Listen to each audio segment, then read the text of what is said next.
Hello future nurses. तो कैसे हैं आप लोग? उम्मीद करती हूँ स्वस्थ होंगे, मस्त होंगे, ज़बरदस्त होंगे, पढ़ाई लिखाई कर रहे होंगे। और इसी को कंटिन्यूअस बनाने के लिए मैं लेकर के आई हूँ एक नया टॉपिक। वैसे ये नया टॉपिक नहीं है, जो प्रीवियस क्लास में हमने पढ़ा था उसी का सेकेंड पार्ट है। तो आज हम डिस्कस करेंगे मैनेजमेंट ऑफ PPH, यानी कि मैनेजमेंट ऑफ पोस्टपार्टम हेमरेज। तो इससे पहले हमने पोस्टपार्टम हेमरेज के बारे में देखा था, उसकी डेफिनेशंस वगैरह इंट्रोडक्शन देखा था, साथ में उसके क्या क्या कॉजेज हो सकते हैं, कितने टाइप्स के हो सकते हैं पोस्टपार्टम हेमरेज, जिसमें कि हमने प्राइमरी एंड सेकेंडरी देखा था। इसके साथ हम पढ़े थे कॉजेज के बारे में, रिस्क फैक्टर्स के बारे में, साइन एंड सिम्टम्स के बारे में। आज जो हम क्लास लेंगे, जो हम पढ़ेंगे, वो हम देखेंगे कि उसका मैनेजमेंट कैसे कर सकते हैं। तो किसी भी डिजीज कंडीशन को मैनेज करने से पहले हमारे पास ये होना चाहिए कि उसके प्रिवेंटिव मेजर्स क्या क्या हैं। कि चलो अभी तो ये जो हमारे पास पेशेंट आया है इसे तो ये चीज़ हो गई है, लेकिन बाकी लोगों को हम उसको प्रिवेंट करने के लिए प्रिवेंटिव मेजर क्या क्या दे सकते हैं। तो अगर हम पोस्टपार्टम हेमरेज को प्रिवेंट करने का देखें या फिर पोस्टपार्टम हेमरेज को उसको रोकने की कोशिश करें पहले ही उसमें प्रिवेंटिव मेजर्स, तो हम उसको एंटीनेटल फेज से ही उसको स्टार्ट कर सकते हैं। क्योंकि हमें पता है कि यदि लेबर के टाइम पे कोई भी कॉम्प्लिकेशंस हो रहा है तो कहीं ना कहीं उसकी जो शुरुआत है वो एंटीनेटल पीरियड से ही हो गई है। एंटीनेटल पीरियड का जो ड्यूरेशन होता है वो आपका होता है from the conception to first stage of labour. तो ये जो प्रॉब्लम है ये पहले से स्टार्ट हो चुकी है, तो इसके लिए इसे हमें पहले ही डिटेक्ट करना है। और इन्हीं सारी कॉम्प्लिकेशंस को प्रिवेंट करने के लिए जो हमारे पास जो भी एंटीनेटल विजिट्स हैं उसको डिसाइड किया गया है। जो भी ऑब्स्टेट्रिकल डिलीवरी वगैरह हैं, जो भी प्रेगनेंसी हैं, हाई रिस्क प्रेगनेंसी हैं या फिर कॉम्प्लिकेशंस हैं, तो इन सारी चीज़ों को हम पहले से मैनेज कर पाएँ, उसके लिए हम अपने आप को प्रिपेयर कर पाएँ। तो इन सारी चीज़ों को थोड़ा सा ईजी बनाने के लिए ये एंटीनेटल विजिट्स हैं। तो अगर आप एंटीनेटल विजिट्स किए हुए हैं एक्सक्यूज मी, अगर आप एंटीनेटल विजिट किए हुए हैं तो आपको कहीं ना कहीं ये सारे सिम्टम्स देखने को मिल सकते हैं, या फिर जो भी वहाँ पे क्लिनिक पे आप गए हैं तो वो लोग आपको बताएंगे कि आप में ये सारे कॉम्प्लिकेशंस हो सकते हैं, तो उसको पहले से ही प्रिवेंट करना है। जैसे कि आप प्रॉपर अपना डाइट मेंटेन करिए, इसके साथ साथ जो भी एग्जामिनेशंस वगैरह हैं प्लासेंटा से रिलेटेड, बाकी जो प्रेगनेंसी है उसका पोजीशनिंग वगैरह क्या है, प्रेजेंटेशंस क्या हैं, तो अगर ये सारी चीज़ें हमें पहले से पता होती हैं कि हमारी प्रेगनेंसी में कोई भी कॉम्प्लिकेशंस है या फिर नहीं है, तो हम उसके हिसाब से अपना डाइट वगैरह मेंटेन करके रखते हैं। नेक्स्ट आता है, तो जो प्रिवेंशन का दूसरा पॉइंट है वो है इंट्रानेटल। तो इंट्रानेटल के टाइम पे हम क्या प्रिवेंशन कर सकते हैं पोस्टपार्टम हेमरेज को रोकने के लिए। तो इसमें जो लेबर है तो लेबर को हम इजी गोइंग उसको कंसीडर करेंगे, इजी गोइंग उसको लेबर के प्रोसेस जो भी हैं उनको कराएंगे, क्योंकि कभी भी हमें उसमें जल्दीबाजी नहीं करनी है। ठीक है, इसके साथ साथ ये भी है कि अगर हम लेबर ऑग्यूमेंट कर रहे हैं या फिर अगर जो लेबर है उसको इनिशिएट करने के लिए किसी भी प्रकार का कोई मेडिकेशंस दे रहे हैं, तो ये सारी चीज़ें हम विदाउट प्रिस्क्रिप्शन या फिर विदाउट एनी सीनियर कंसल्टेशन हम ये सारी चीज़ें नहीं करेंगे। तो जो भी ये सारा मैनेजमेंट है उन सारी चीज़ों से हम पोस्टपार्टम हेमरेज को कंट्रोल कर सकते हैं। साथ ही साथ हम active management of third stage of labour करते हैं। थर्ड स्टेज ऑफ लेबर में आप लोगों को याद होगा कि इसमें हम प्लासेंटा को डिलीवर कराते हैं। तो प्लासेंटा डिलीवर कराते टाइम कभी भी हमें जल्दीबाजी नहीं करना है, कभी भी हमें जो कॉर्ड है उसको पुल नहीं करना है। तो ये सारी चीज़ें हमें ध्यान रखना, क्योंकि देखो अगर हम जल्दीबाजी करेंगे प्लासेंटा डिलीवर कराने में तो इसमें चांसेस बन सकते हैं कि प्लासेंटा के कुछ पार्ट्स रह जाएं यूट्रस में, क्योंकि बीच से हो सकता है कि वो टूट जाए। साथ ही साथ दूसरा ये इसका सिनेरियो हो सकता है कि अगर हम प्लासेंटा को ज़्यादा तेज़ी से खींचेंगे या फिर फोर्सली डिलीवर कराने की कोशिश करेंगे तो जो यूट्रस है वो यूट्रस भी साथ में बाहर आ सकता है, जो कि यूटेराइन इन्वर्जन बोलते हैं। तो इन सारी चीज़ों को अवॉइड करके हम पोस्टपार्टम हेमरेज को प्रिवेंट कर सकते हैं। अब हम देखेंगे कि एक्टिव मैनेजमेंट क्या क्या कर सकते हैं पोस्टपार्टम हेमरेज का। ठीक है, आइए देखते हैं।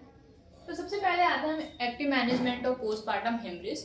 तो एक्टिव मैनेजमेंट में आप देखेंगे कि टोन, इससे पहले मैं बता दूं आपको कि जो भी कॉजेज हैं, तो पहले हम कॉजेज को मेंटेन करते हैं, पहले हम कॉजेज को ट्रीट करते हैं। जैसे ही कॉजेज में हमने पढ़ा था कि यूटेराइन टोन, यूटेराइन इन्वर्जन, इसके साथ साथ बाकी सारी चीज़ें हमने देखा था कि प्लासेंटा का कुछ पार्ट रह जाता है, कंसेप्चुअल प्रोडक्ट ऑफ प्लासेंटा, इसके साथ ट्रॉमा हो सकता है, इंजरी हो सकती है। तो जो भी हमारे कॉजेज हैं हम कॉजेज को ट्रीट करते हैं। इसके साथ हमने कोएगुलोपैथी देखा था, किसी भी प्रकार का कोई ब्लड डिसऑर्डर जिसमें कि जो ब्लड है वो क्लॉट नहीं बन पा रहा है, तो इन सारी चीज़ों में हम कॉजेज को ट्रीट करेंगे। उसके बाद से जो मैनेजमेंट है हम उसको देखेंगे। तो सबसे पहले आता है हमारा यूटेराइन, जिसमें कि यूटेराइन मसाज करते हैं कि जो टोन है, अगर यूटेराइन टोन यूट्रस जो है वो बहुत लूज हो गया है, बहुत स्मूथ हो गया है, मतलब कि नॉर्मल वजाइनल डिलीवरी है, इसमें जो ब्लड डिस्चार्ज हो रहा है, जो पोस्टमार्टम हेमरेज है, वो 500 ml से ज़्यादा ब्लड लॉस अगर हो रहा है, तो उस टाइम पे हम नॉर्मल मसाज करके उसको कंट्रोल में कर सकते हैं। यूटेराइन मसाज कर सकते हैं जिससे कि जो यूट्रस है उसकी टोनिसिटी बढ़ती है, तो हम यूटेराइन मसाज करके उन चीज़ों को कंट्रोल कर सकते हैं। लेकिन अगर फिर भी जो टोन है वो कंट्रोल नहीं हो रहा है, जो टोन है वो यूट्रस का टोन अभी उसमें कुछ इम्प्रूवमेंट नहीं हो रहा है, तो कुछ ऐसे ड्रग्स हैं जिनको कि यूट्रोटोनिक एजेंट्स बोलते हैं। तो ड्रग्स क्या क्या हैं? ऑक्सीटोसिन है, एर्गोट एल्कलॉइड्स हैं एंड प्रोस्टाग्लैंडिन्स। तो जो भी प्रिस्क्रिप्शन है अकॉर्डिंगली हमें ये जो ड्रग्स हैं इनका यूज करते हैं, एडमिनिस्टर कर सकते हैं। नेक्स्ट आपका आता है एक्टिव मैनेजमेंट ऑफ पीपीएस। तो इसमें आपका वही पॉइंट है मसाज वाला, rub the uterus to stimulate contraction and retraction. क्योंकि देखो जब तक कॉन्ट्रैक्शन रिट्रैक्शन नहीं होगा प्लासेंटा डिलीवर होने के बाद से, तो जो भी कंसेप्चुअल प्रोडक्ट के अगर थोड़े बहुत जो पार्ट्स रह गए हैं, टिश्यू रह गया है, तो सारी चीज़ें जब तक बाहर नहीं आएगी ब्लीडिंग स्टॉप नहीं होगा। तो ये जो कॉन्ट्रैक्शन और रिट्रैक्शन है ये बहुत इंपॉर्टेंट है पोस्टमार्टम ब्लीडिंग को रोकने के लिए। नेक्स्ट आता है आपका एडमिनिस्टर एर्गोमेट्रिन 0.2 mg IM। एर्गोमेट्रिन जो है वो हेल्प करता है ब्लड को रोकने में, ब्लीडिंग को रोकने में, लेकिन एर्गोमेट्रिन के जगह पे हम सिंटोमेट्रिन भी एडमिनिस्टर कर सकते हैं, लेकिन सिंटोमेट्रिन जो है वो 1 ml करेंगे IM।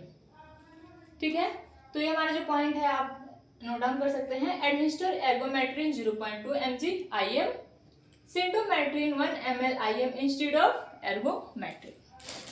क्लियर? नेक्स्ट आता है आपका expel the placenta with the next uterine contraction by fundal pressure. ये जो हमने देखा था कि active management of third stage of labour.